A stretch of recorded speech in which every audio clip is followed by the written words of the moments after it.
Let us not just focus on popular things. Popularity all the time. Popularity itakusaidia na nini? You know?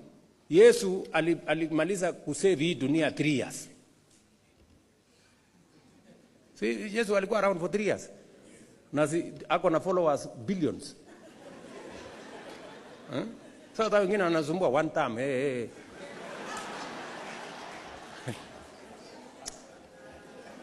You know, you are not judged by how long you become a leader. You are judged by what you achieve and the impact you make in a nation. Sindio?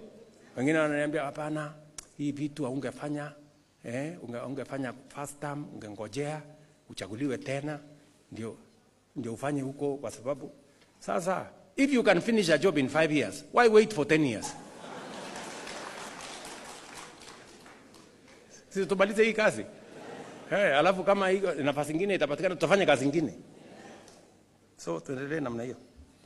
Kama sasa ningesikia makelele ya watu, tunge-implement housing. Tunge-implement hii social security.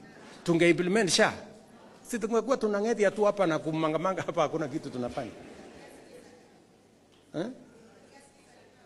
So please, good people, when you are a leader, you lead from the front. Na sisi tuliandika kwenye manifesto.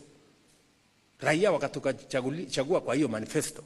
Housing iko kwa manifesto. Social health iko kwa manifesto. Market iko kwa manifesto. Hii program yote hii nimesema iko kwa manifesto. Kilimo tulisema tutabadilisha. Ama namna gani marafiki zangu? So, tafadhali, please. I want to encourage you as citizens and leaders from Nakuru. Let us focus on the things that will change Kenya.